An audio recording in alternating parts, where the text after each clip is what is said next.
So we did have a recent Chiefs Committee on Social meeting.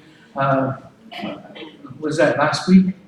Last week. Unfortunately, we did not have a, and and again, Nan was a major part of that not being there, and so the best that we can do is inform at the AOCC a couple of formulas that we're going to recommend as from the technical aspect, and we'll just have to take it from there.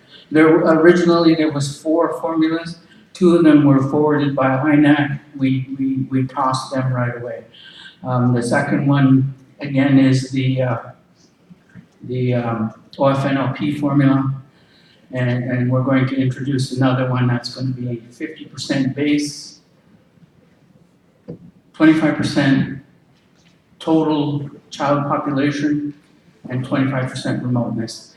I'm throwing that out there right now to give everybody, the leaders, an opportunity to think about that between now and the All Ontario Chiefs Conference in a couple of weeks.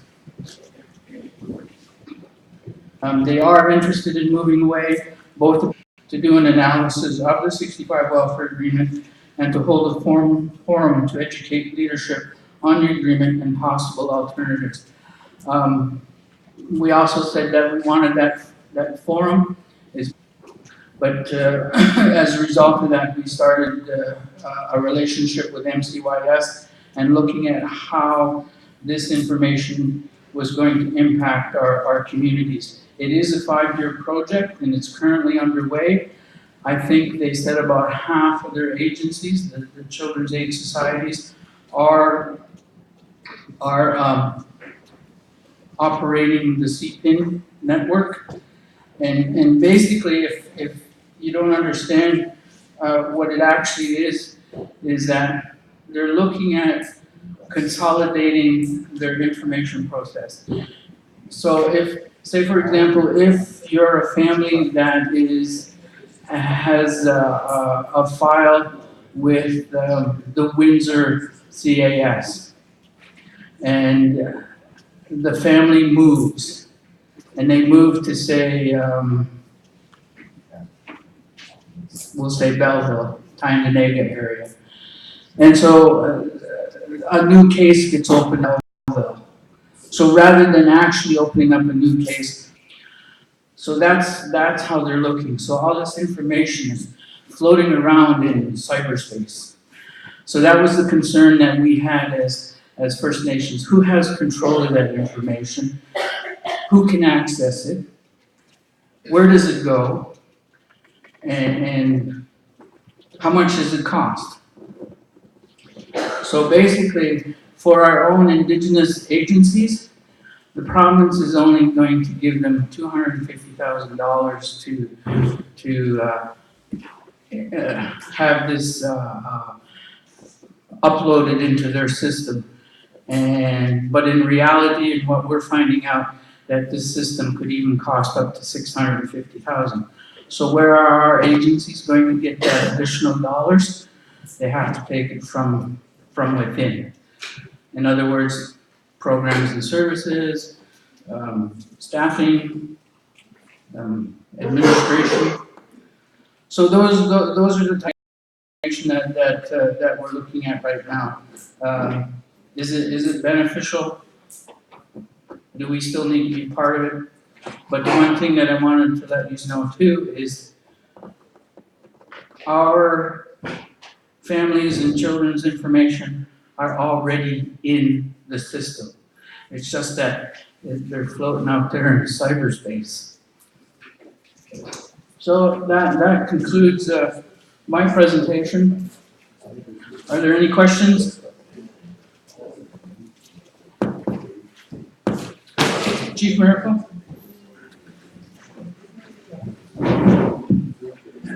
All of the provisions of the 1965 welfare agreement were not implemented on the reserve. Has there been any study done on what the gaps are between what they should have done and what they actually did do? And I think that's part of the thing that we need to do in terms of finding out what the total implications of the 65 welfare agreement is. I know over the years, we've had a number of analysis done, and so we're going to have to be looking at that research too. But right now, we're not sure. Chief Phillips. Thank you.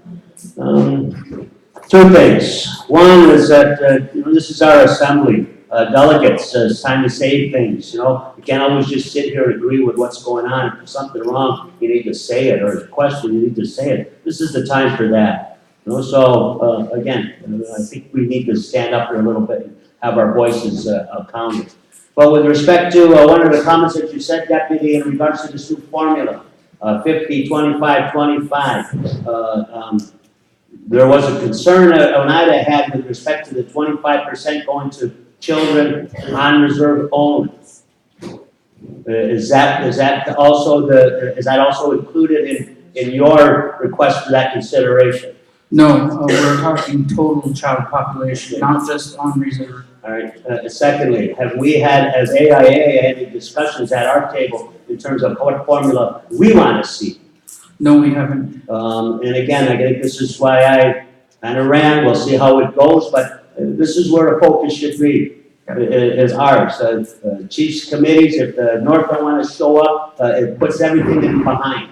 So I need our new leadership to step up and take care of us, not take care of Chiefs of Ontario, especially when it comes to child welfare. Thank you. Thank you, Chief Phillips. Chief Harris? Yeah, you mentioned CPIN, Yes. that data process. Yes. I'm trying to recall, one of our child welfare team members brought it to my attention around the habits of the Children's Aid Societies and putting information out there that it's not necessary to be put out into the system.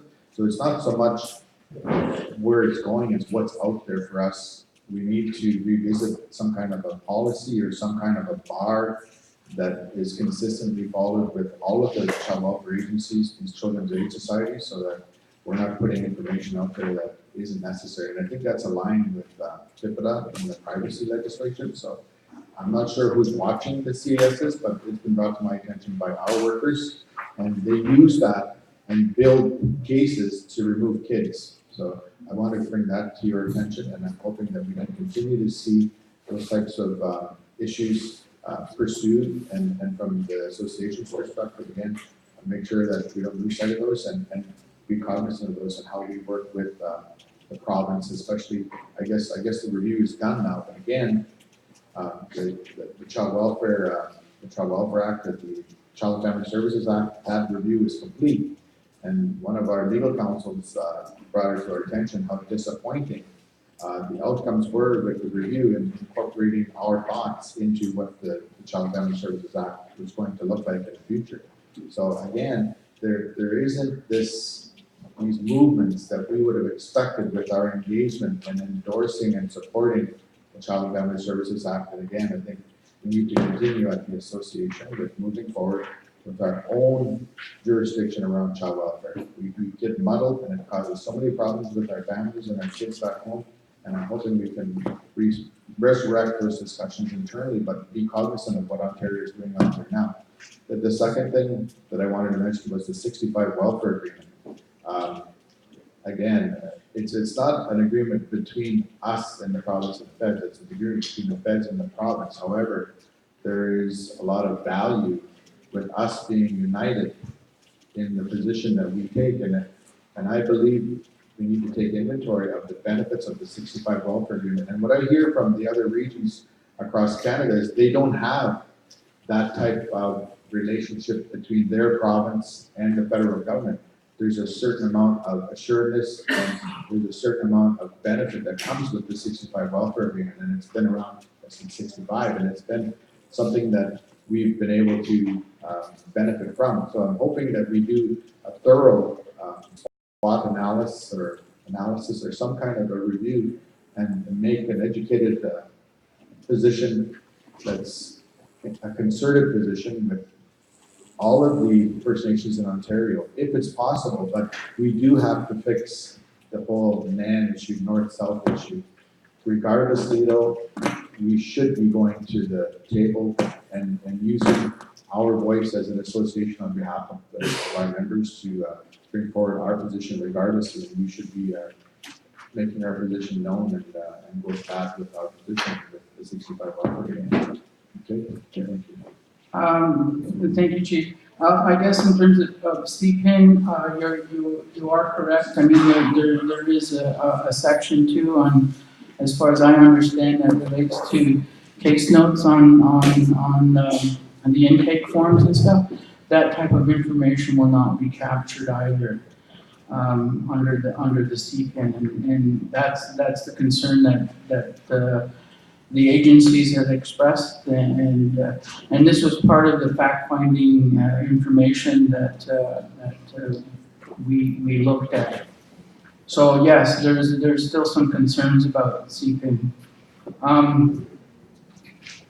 As for the 65 welfare agreement, and I think that's the part where we need, like you said, to have that concerted effort, because both the province and the federal government are wanting to have those discussions with us in terms of the 65 welfare agreement, knowing that we're not a partner to that agreement.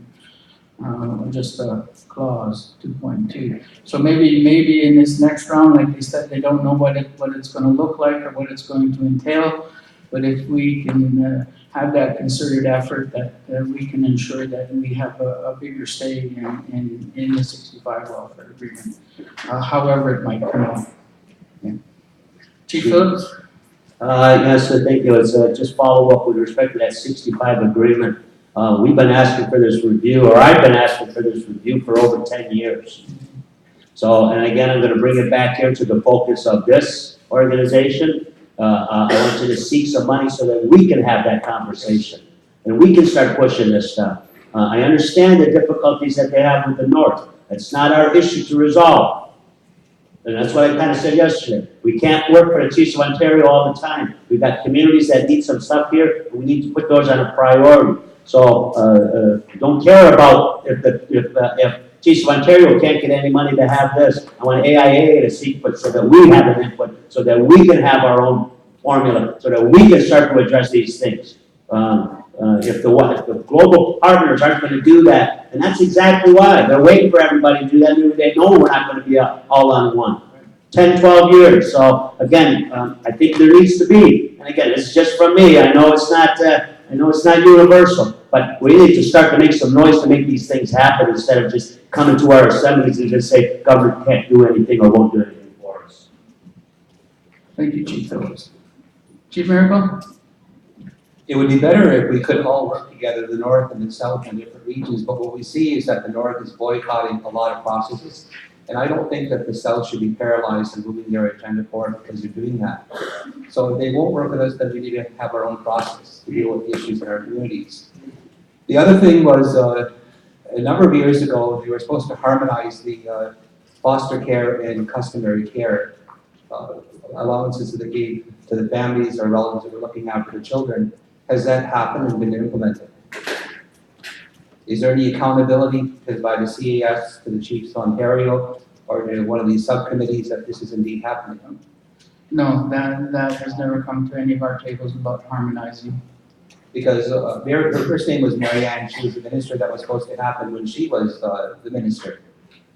And there's no accountability to make sure that the instructions that were given are indeed what's happening. I know there's a grandmother in our community that she adopted her grandchildren, and as soon as she adopted them, she was no longer able to get any assistance with raising her grandchildren. And so, but if she had just continued to raise them under customary care, she would have been eligible for some financial help. So right now, they're living on her pension. No, we've not had that discussion. It's never been raised with us.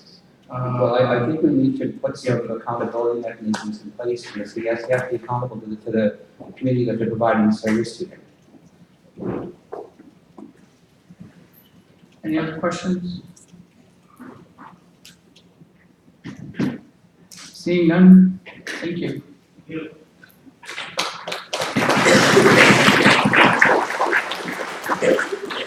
Right now, seeing there are no more questions or comments, we'd like to make a motion to acknowledge the family revitalization presentation as information. And I will need a mover.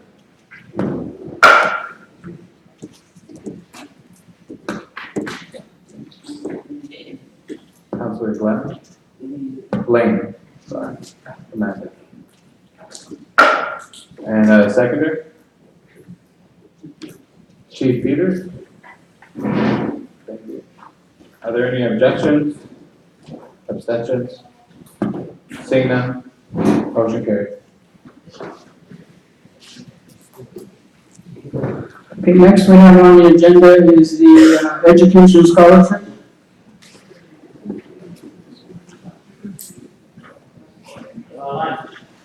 Oh, is it lunchtime? Oh, yes. Lunch break. We'll do it during lunch break. We'll take this time to have lunch.